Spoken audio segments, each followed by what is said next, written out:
Hello everyone, कैसे हो आप सभी। आशा करते हैं आप सभी अच्छे होंगे और अपनी तैयारी अच्छे से कर रहे होंगे। आज की इस वीडियो में रेलवे ग्रुप डी के लिए मोस्ट इंपॉर्टेंट जनरल नॉलेज के क्वेश्चंस को देखेंगे। आपके लिए बहुत इंपॉर्टेंट क्वेश्चन होने वाला है। हाल फिलहाल में होने वाले सभी कॉम्पिटिटिव एग्जामों के लिए भी ये क्वेश्चन जो है रामबाण साबित होने वाले हैं, क्योंकि जो है सारे ही प्रश्न सेलेक्टेड प्रश्न जो कि हाल फिलहाल में हो रहे सभी कॉम्पिटिटिव एग्जामों में पूछे जाएंगे। तो हमारे वीडियो को पूरा ध्यान से देखिएगा और सारे ही प्रश्न मोस्ट इंपॉर्टेंट है, इसलिए वीडियो को लाइक भी कर दीजिएगा। देखिए, आपका पहला प्रश्न है कि हड़प्पा सभ्यता के किस स्थल से जो है नृत्य करती हुई लड़की की कांस्य प्रतिमा मिली है। तो साथियों देखिए, यह जो है मोहनजोदड़ो से मिली है। मोहनजोदड़ो आपका ऑप्शन नंबर सी पर दिया गया है, जो कि बिल्कुल राइट आंसर हो जाएगा। ऑप्शन नंबर का सी याद रखिएगा। चलिए देखिए अगले प्रश्न को। हमारा अगला प्रश्न है, ध्यान दीजिए। देखिए अगला प्रश्न कि भारतीय संविधान के किस भाग को जो है संविधान की जो है आत्मा का हृदय कहा जाता है। तो साथियों देखिए, यह जो है हो जाएगा आपका संवैधानिक उपचारों का अधिकार, इसे जो है कहा जाता है संवैधानिक उपचारों का अधिकार। ऑप्शन नंबर सी पर दिया गया है, जो कि बिल्कुल राइट आंसर हो जाएगा, याद रखिएगा। चलिए देखिए अगले प्रश्न को। हमारा अगला प्रश्न है, देखिए यह जो अगला प्रश्न है कि ब्रह्मांड में सबसे प्रचुर मात्रा में पाया जाने वाला तत्व कौन सा है। तो साथियों देखिए राइट आंसर हो जाएगा हाइड्रोजन। हाइड्रोजन जो दिया गया है आपका ऑप्शन नंबर सी पर, आपका बिल्कुल राइट आंसर हो जाएगा। देखिए प्रश्न के निम्नलिखित में से कौन एक उत्कृष्ट गैस नहीं है जो कमरे में तापमान पर जो है गैसीय अवस्था में पाई जाती है। कमरे के तापमान पर गैसीय अवस्था में पाई जाती है। साथियों देखिए, यह जो गैस नहीं है आपका जो है यह हो जाएगा साथियों आपका, यह जो है दिया गया है ऑप्शन नंबर जो है आपके बी पर, यानी कि क्लोरीन, आपका बिल्कुल राइट आंसर हो जाएगा। याद रखिएगा ऑप्शन नंबर का बी, क्लोरीन जो है आपका बिल्कुल राइट आंसर हो जाएगा। चलिए बढ़ते हैं अगले प्रश्न की ओर, ध्यान दीजिएगा। हमारा अगला प्रश्न है कि कोशिका के किस अंगक को जो है प्रोटीन फैक्ट्री के नाम से जाना जाता है। साथियों देखिए, प्रोटीन फैक्ट्री के नाम से जाना जाता है राइबोसोम को, यानी कि राइबोसोम आपका ऑप्शन नंबर बी पर दिया गया है, जो कि बिल्कुल राइट आंसर हो जाएगा।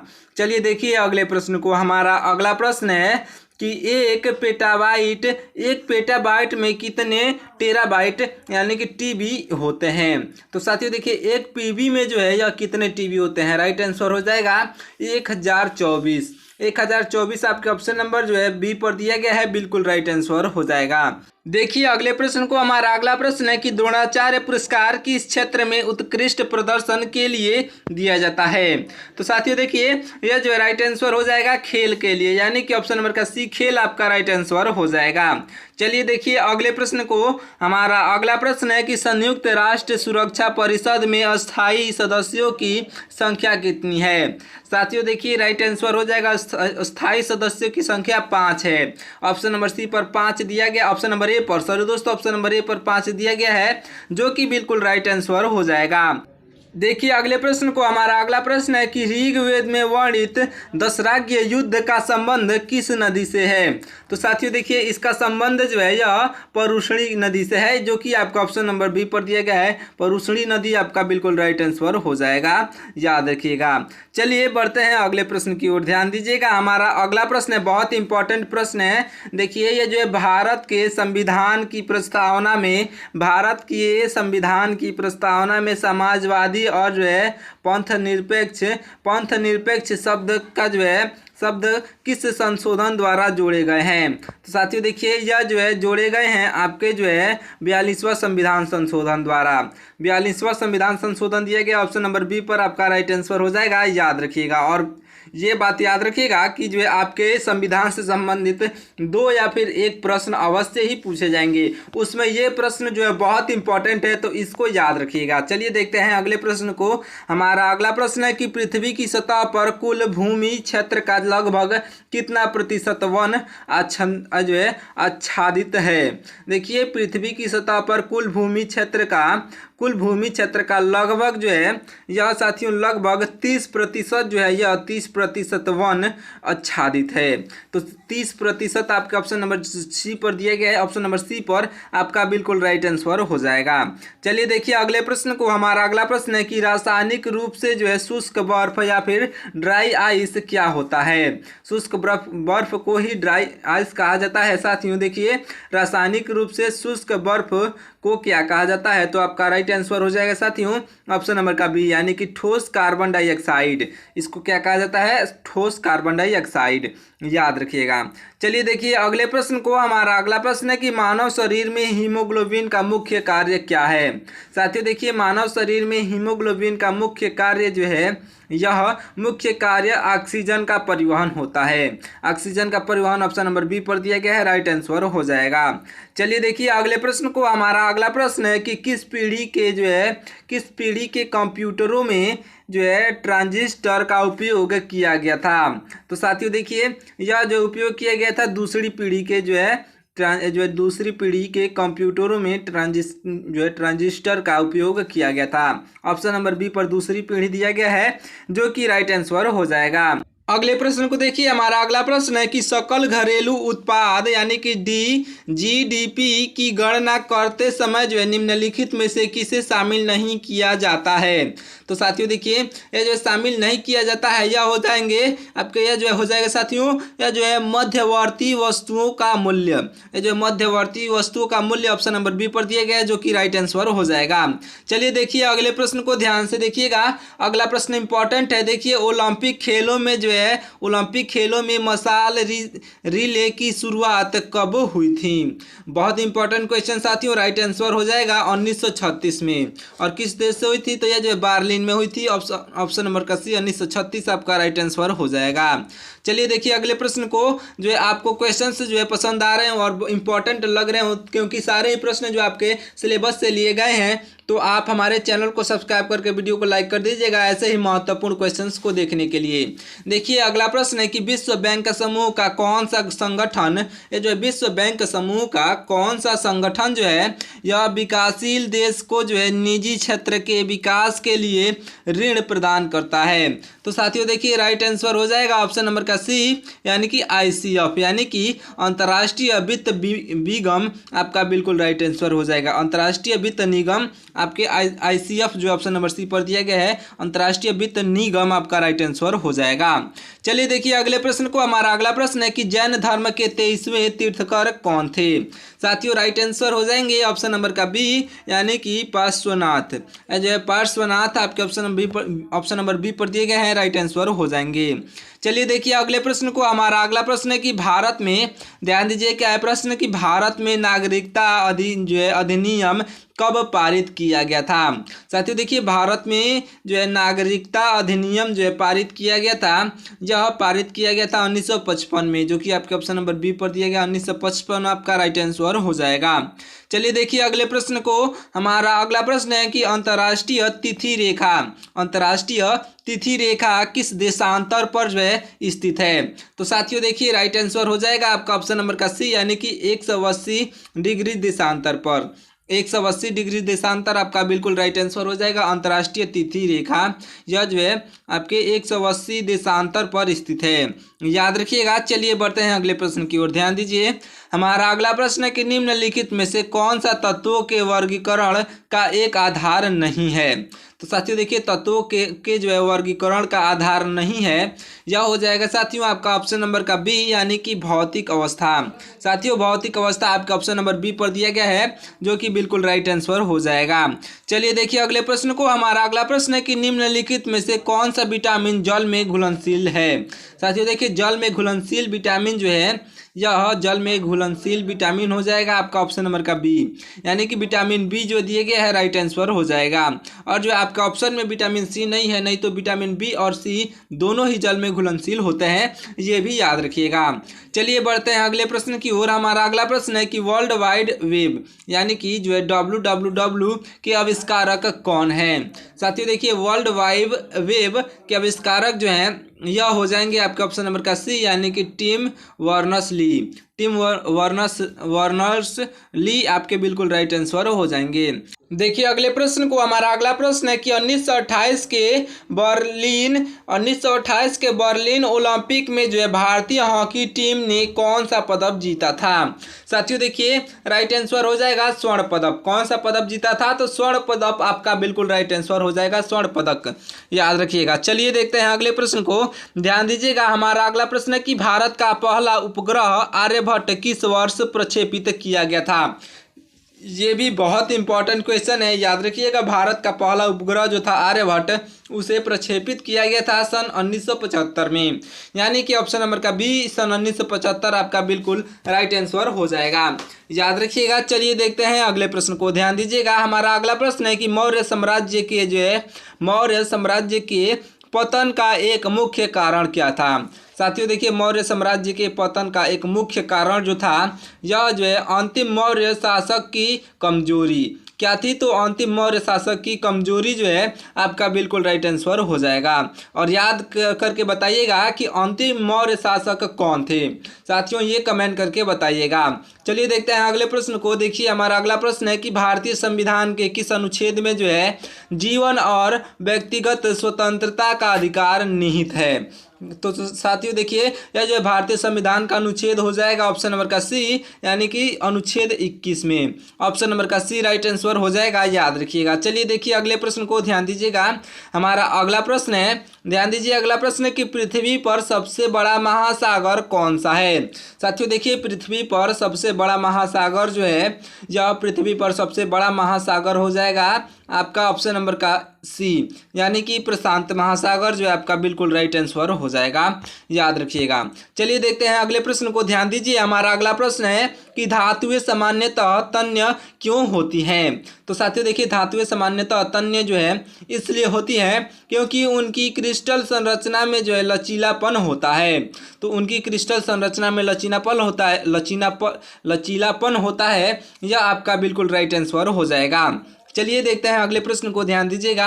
हमारा अगला प्रश्न है कि मानव जो है, देखिए क्या है प्रश्न है कि मानव शरीर की सबसे बड़ी अंतःस्रावी ग्रंथि कौन सी है।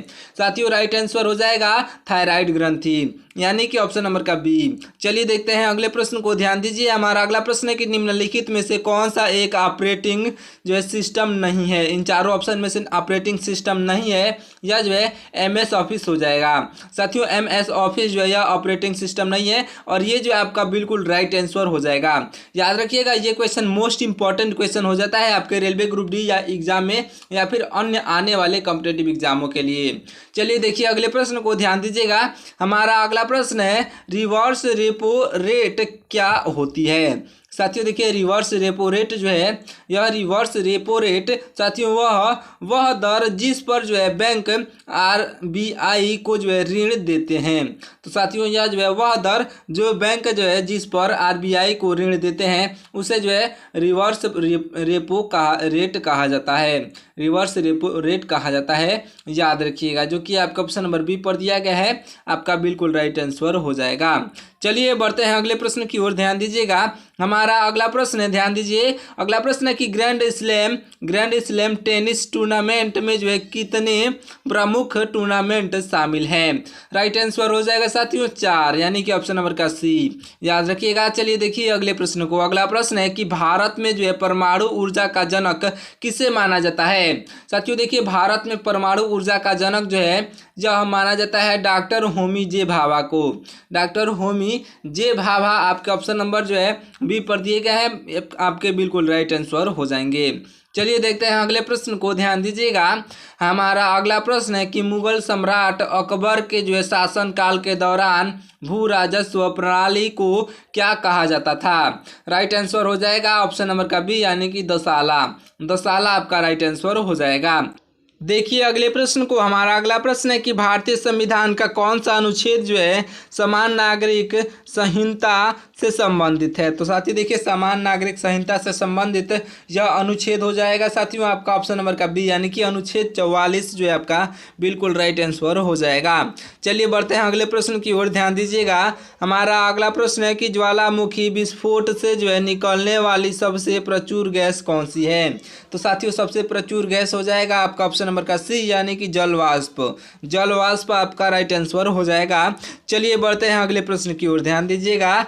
हमारा अगला प्रश्न है कि निम्नलिखित में से कौन सा कार्बन का जो है ऊपर रूप नहीं है। साथियों देखिए, कार्बन का ऊपर रूप नहीं है, यह हो जाएगा आपका ऑप्शन नंबर का डी, यानी कि साथियों सिलिकॉन जो है आपका कार्बन का ऊपर रूप नहीं है। ऑप्शन नंबर का डी राइट आंसर हो जाएगा। अगले प्रश्न को देखिए, हमारा अगला प्रश्न है कि मलेरिया रोग किस परजीवी के कारण होता है। साथियों देखिए मलेरिया रोग जो होता है यह साथियों मलेरिया रोग होता है आपके जो है प्रोटोजोआ परजीवी के कारण। प्रोटोजोआ आपका ऑप्शन नंबर सी पर दिया गया है, राइट आंसर हो जाएगा। देखिए अगले प्रश्न को, हमारा अगला प्रश्न है कि ईमेल में जो है सीसी का पूर्ण रूप क्या होता है। साथियों ईमेल में पूछा गया है सीसी का पूर्ण रूप, तो राइट आंसर हो जाएगा आपका, राइट आंसर हो जाएगा साथियों कार्बन कॉपी। कार्बन कॉपी आपका ऑप्शन नंबर का जो है ऑप्शन नंबर का बी राइट आंसर हो जाएगा, याद रखिएगा। चलिए बढ़ते हैं अगले प्रश्न की ओर, ध्यान दीजिएगा। हमारा अगला प्रश्न है कि भारत में हरित क्रांति का संबंध मुख्य रूप से किस फसल से है था। साथियों देखिए यह जो है भारत में हरित क्रांति का संबंध जो है मुख्य रूप से यह साथियों मुख्य रूप से जो है गेहूं से था, यानी कि ऑप्शन नंबर का बी गेहूं आपका राइट आंसर हो जाएगा।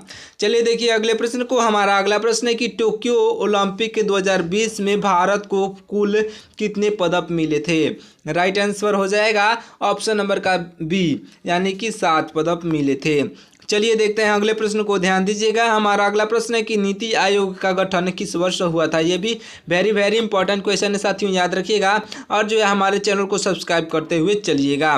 बहुत इंपॉर्टेंट क्वेश्चन साथियों। नीति आयोग का गठन जो है यह नीति आयोग का गठन सन 2015 में हुआ था, जो कि आपका ऑप्शन नंबर बी पर दिया गया सन 2015, राइट आंसर हो जाएगा। चलिए देखते हैं अगले प्रश्न को, ध्यान दीजिएगा। हमारा अगला प्रश्न है कि संगम साहित्य का जो है प्रमुख भाषा क्या थी। देखिए क्या है प्रश्न, संगम साहित्य का प्रमुख भाषा क्या थी। राइट आंसर हो जाएगा आपका ऑप्शन नंबर का डी, यानी कि तमिल भाषा थी। ऑप्शन नंबर का डी तमिल आपका बिल्कुल राइट आंसर हो जाएगा। चलिए बढ़ते हैं अगले प्रश्न की ओर, ध्यान dीजिए। हमारा अगला प्रश्न है कि भारतीय संविधान में जो है मौलिक कर्तव्यों को किस जो है संविधान संशोधन द्वारा जोड़ा गया था। राइट आंसर हो जाएगा साथियों ऑप्शन नंबर का ए, यानी कि 42वां संविधान संशोधन। ऑप्शन नंबर का ए 42वां संविधान संशोधन आपका राइट आंसर हो जाएगा। देखिए अगले प्रश्न को, हमारा अगला प्रश्न है, ध्यान दीजिएगा। अगला प्रश्न है कि पृथ्वी पर दिन और रात किसके कारण होते हैं। साथियों पृथ्वी पर दिन और रात जो है या पृथ्वी का जो अपनी धुरी पर घूमना यानी कि घूर्णन गति करने के कारण होता है, यानी कि ऑप्शन नंबर का ए आपका बिल्कुल राइट आंसर हो जाएगा। चलिए देखिए अगले प्रश्न को, हमारा अगला प्रश्न है कि यदि किसी वस्तु पर शून्य नेट बल लग रहा हो तो उसकी जो है गति की अवस्था क्या होगी। राइट आंसर हो जाएगा साथियों उसकी गति की अवस्था जो है वह विरामावस्था में रहेगी या एक समान वेग से जो है गतिमान रहेगी, यानी कि ऑप्शन नंबर का बी बिल्कुल राइट आंसर हो जाएगा। चलिए बढ़ते हैं अगले प्रश्न की ओर, ध्यान दीजिएगा। हमारा अगला प्रश्न है कि कौन सा हार्मोन लडो या फिर उडो यानी कि फाइट और जो है फ्लाइट हार्मोन के रूप में जाना जाता है। बहुत इंपॉर्टेंट क्वेश्चन है साथियों। राइट आंसर जो है हो जाएगा आपका एड्रीनालाइन। एड्रीनालाइन आपका ऑप्शन नंबर जो है बी पर दिया गया है, एड्रीनालाइन आपका राइट आंसर हो जाएगा। चलिए बढ़ते हैं अगले प्रश्न की ओर, ध्यान दीजिए। हमारा अगला प्रश्न है, देखिए क्या है प्रश्न, यह जो है क्लाउड कंप्यूटिंग का मुख्य लाभ क्या है। तो साथियों देखिए क्लाउड कंप्यूटिंग का मुख्य लाभ जो है संसाधनों की उच्च उपलब्धता और जो है मापनीयता आपका बिल्कुल राइट आंसर हो जाएगा, याद रखिएगा। चलिए बढ़ते हैं अगले प्रश्न की ओर, ध्यान दीजिएगा। हमारा अगला प्रश्न है कि भारत में जो है गरीबी रेखा का निर्धारण कौन सी संस्था करती है। साथियों देखिए भारत में गरीबी रेखा का निर्धारण जो है करने वाली संस्था हो जाएगा आपका योजना आयोग, यानी कि वर्तमान में जिसे नीति आयोग के नाम से जाना जाता है, योजना आयोग आपका बिल्कुल राइट आंसर हो जाएगा। चलिए बढ़ते हैं अगले प्रश्न की ओर, ध्यान दीजिएगा। हमारा अगला प्रश्न है कि विंबलडन टेनिस टूर्नामेंट किस सतह पर जो है खेला जाता है। तो साथियों देखिए राइट आंसर हो जाएगा यह जो है ग्रास कोर्ट यानी कि घास पर जो है खेला जाता है। ऑप्शन नंबर का सी जो है बिल्कुल राइट आंसर हो जाएगा। चलिए बढ़ते हैं अगले प्रश्न की ओर, ध्यान दीजिएगा। हमारा अगला प्रश्न है कि इसरो का मुख्यालय कहाँ स्थित है। साथियों ये भी क्वेश्चन बहुत इंपॉर्टेंट है, याद रखिएगा। इसरो का मुख्यालय को याद करते हुए चलिएगा। देखिए इसरो का मुख्यालय जो है बेंगलुरु में है। ऑप्शन नंबर का बी बेंगलुरु जो है आपका बिल्कुल राइट आंसर हो जाएगा। चलिए बढ़ते हैं अगले प्रश्न की ओर, ध्यान दीजिएगा। हमारा अगला प्रश्न है कि 1857 के विद्रोह के समय भारत का गवर्नर जनरल कौन था। तो साथियों देखिए 1857 के विद्रोह के समय जो है भारत का गवर्नर जनरल हो जाएंगे ऑप्शन नंबर का बी, यानी कि लॉर्ड कैनिंग। लॉर्ड कैनिंग आपके ऑप्शन नंबर बी पर दिए गए हैं, जो कि बिल्कुल राइट आंसर हो जाएंगे। याद रखिए, याद देखिए अगले प्रश्न को। हमारा अगला प्रश्न है कि भारतीय संविधान के किस अनुच्छेद के तहत राष्ट्रपति को जो है क्षमादान की शक्ति प्राप्त है। तो साथियों देखिए राइट आंसर हो जाएगा ऑप्शन नंबर का ए, यानी कि अनुच्छेद 72 के तहत। याद रखिएगा अनुच्छेद 72 याद रखिएगा। इस जो है जितने भी मैं आपको प्रश्न बता रहा हूँ सारे ही प्रश्न आपके लिए मोस्ट इंपॉर्टेंट मोस्ट एक्सपेक्टेड जो क्वेश्चंस हैं, तो सारे ही प्रश्नों को याद करते हुए चलिएगा। चलिए बढ़ते हैं अगले प्रश्न की ओर। देखिए हमारा अगला प्रश्न है कि वायुमंडल में जो है सबसे निचली परत कौन सी है। साथियों देखिए वायुमंडल में सबसे निचली परत जो है यह हो जाएगा क्षोभ मंडल। क्षोभ मंडल आपके ऑप्शन नंबर जो है बी पर दिया गया है, राइट आंसर हो जाएगा। चलिए देखते हैं अगले प्रश्न को, ध्यान दीजिएगा। हमारा अगला प्रश्न है कि किसी वस्तु का भार कहाँ न्यूनतम होगा। साथियों देखिए किसी भी वस्तु का भार जो है न्यूनतम यह तभी होगा जब जो है यह पृथ्वी के केंद्र पर हो, यानी कि पृथ्वी के केंद्र पर। ऑप्शन नंबर जो है सी पर दिया गया है, राइट आंसर हो जाएगा। चलिए बढ़ते हैं अगले प्रश्न की ओर, ध्यान दीजिए। हमारा अगला प्रश्न है कि किस रोग को जो है यह साइलेंट किलर के नाम से भी जाना जाता है, क्योंकि इसमें जो है शुरुआत लक्षण जो है अक्सर जो है स्पष्ट नहीं होते हैं। तो साथियों देखिए साइलेंट किलर के नाम से जाना जाने वाला यह बीमारी जो है यह हो जाएगा साथियों आपका ऑप्शन नंबर का बी, यानी कि उच्च रक्तचाप। उच्च रक्तचाप यानी कि हाई ब्लड प्रेशर आपका बिल्कुल राइट आंसर हो जाएगा। चलिए बढ़ते हैं अगले प्रश्न की ओर, ध्यान दीजिएगा। ये जो आपका लास्ट प्रश्न होने वाला है, ध्यान से देखिएगा। आपका प्रश्न है कि एक नेटवर्क टोपोलॉजी जिसमें सभी कंप्यूटर एक केंद्रीय हब या फिर स्विच से जुड़े होते हैं क्या कहलाता है। तो साथियों देखिए आपका राइट आंसर हो जाएगा या जो टोपोलॉजी। स्टार टोपोलॉजी आपका ऑप्शन नंबर जो सी पर दिया गया है, बिल्कुल राइट आंसर हो जाएगा। तो चलिए मिलते हैं किसी और वीडियो में, तब तक के लिए हमारे चैनल को सब्सक्राइब करके वीडियो को लाइक कर दीजिएगा, साथ ही साथ अपने दोस्तों के पास भी शेयर जरूर करिएगा। तो तब तक के लिए जय हिंद, मिलते हैं किसी और वीडियो में।